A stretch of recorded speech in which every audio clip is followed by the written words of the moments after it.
be long today. Amen. Like I said, I've been preaching a long time, and I know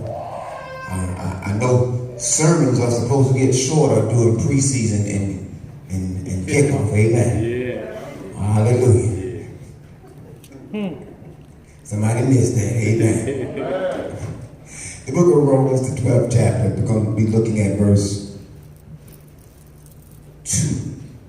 Book of Romans, the 12th chapter, verse 2. And it says, I'm reading out the NIV version of the Word of God, do not conform any longer to the pattern of this world, but be transformed by the renewing of your mind.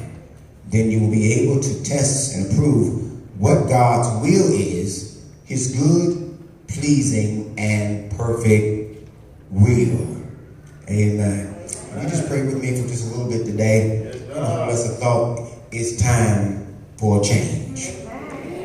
It's time for a change. Amen.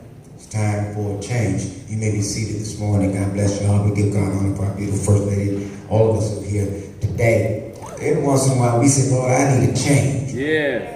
I know I do every once in a while when I go to work. And I work for a living. Amen.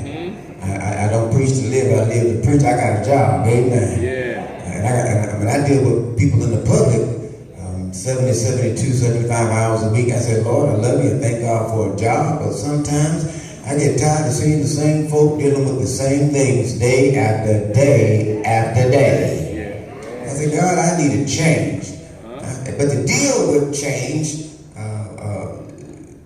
because we're going through things in our spiritual, in our environment.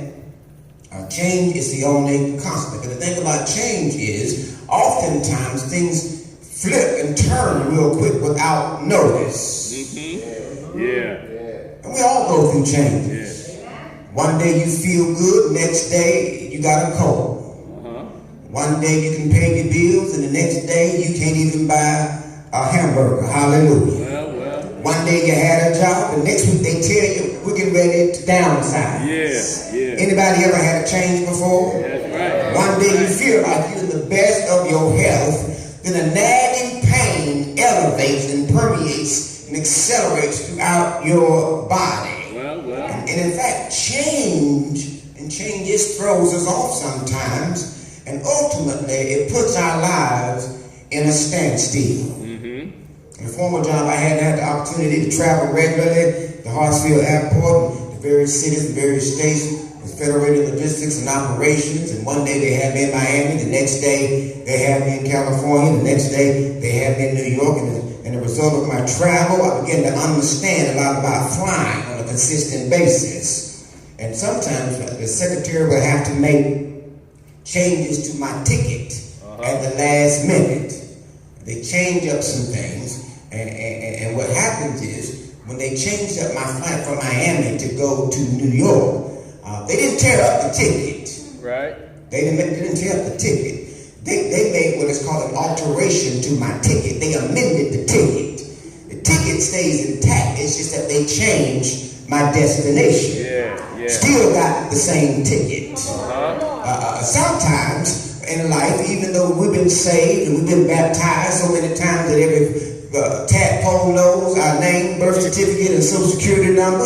If you've been like me, I had to be baptized more than 3 times, because I did the first and second time, ain't nothing happened. I came up still messy, still hellish, still vituperative as I was the first time. Amen. Only thing that happened to me is I got wet twice. Ain't nothing in my life changed. Amen. I still lied, I still cussed. Amen. I wish I had a real church over here. Some of y'all ain't never did anything in your life. I went to Morrisburg College, hallelujah, and I went in temple every Friday night. I wish I had a church here. I was at Sharon Showcase on Friday, amen, and I was in my daddy's choir on Sunday morning. Do I have anybody here? You know you're saved, sanctified, and Holy Ghost here. Is anybody from Atlanta? Hallelujah. And you know you sing in the miracle chorus every second and fourth Sunday. But you was at Mr. V's in the San Susie on Saturday night. You better say night, because I saw you familiar to me this morning. If anybody here in this place, you know God, but you at the Sunset Lot, 112 Royal Peacock on Ashbury, 1702 Libra Bowl on Memorial Drive. I'm coming down your road now. Maybe you have 1382 Ember Drive. That's called chit chat. Somebody will stand on their feet and say amen. Hallelujah. I got your receipt that you left on the counter in my pocket. You better say amen or out. Hallelujah. Sometimes we get saved and we think that our trajectory is going in one place, but sometimes life brings some alterations. Yes, it does. Yeah. Let me tell everybody over here today, all because you say don't mean you perfect. That's right. Can I just speak for a few minutes? All because you got a Bible in your hand doesn't mean, hallelujah. I don't know how to put this. I don't want to offend anybody, hallelujah. But everybody has a scatological, supernatural, spiritual, ethereal moment. Let me break that down. Your sin ain't no less than my sin. That's right. Because you got a collar around your neck. Yeah. Everybody in the room. Come on, talk to me, somebody. You got to say it, man. Yeah. All of us got some spiritual skid marks. Yeah. That's right. Hallelujah. Hallelujah. If you think I'm lying, let me go outside after service and bump your car or your truck. You forget all about hallelujah. Hallelujah to be praised. Yeah, they do. Yes, we do. So I need to put somebody on notice. All because you're going to heaven does not mean in this bandwidth of time that you're not going to have to go through some stuff. Yeah, that's right. Amen. Yeah. But I'm tired of church always damning and condemning everybody else because some things happen in your life. Listen, I just like to keep it real. I know I love me some Jesus. Yeah. I love him, hallelujah. But for me to always know she got to keep $800 hidden under the bed, hallelujah. As much as I love Jesus, something may set me off, hallelujah. And y'all ain't giving no tithes and offering to get the bishop out of jail. She got to have $800 on the phone. Yeah. Somebody shout out, clap it up for me. She know me, hallelujah. She knows she got to keep something under the mattress in a coffee can or cup. Somebody, honey, because every once in a while I get tired of folk. I can see near my God to thee, but in 30 seconds, ludicrous come up in my spirit. I feel like slapping somebody out there.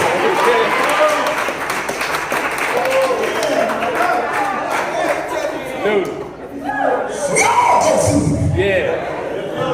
some changes. But it does not mean that you don't have evidence of the salvific. It doesn't mean that you are not in Christ. It just means that you have to get acquainted with your humanness. As God is tripartite, mind, body, and spirit, we are also tripartite. Amen. We're made out of flesh and blood. So don't be sitting up in here saying, I don't care what God does in my life, it's going to be all right. There's some things that God does in my life ain't all right with me, but I have to accept it because I ask God to change.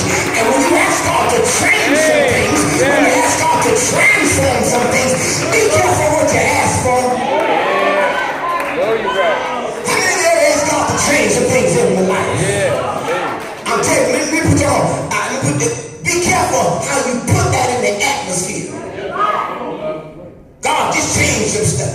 Be careful how you say that. It's easier said than done.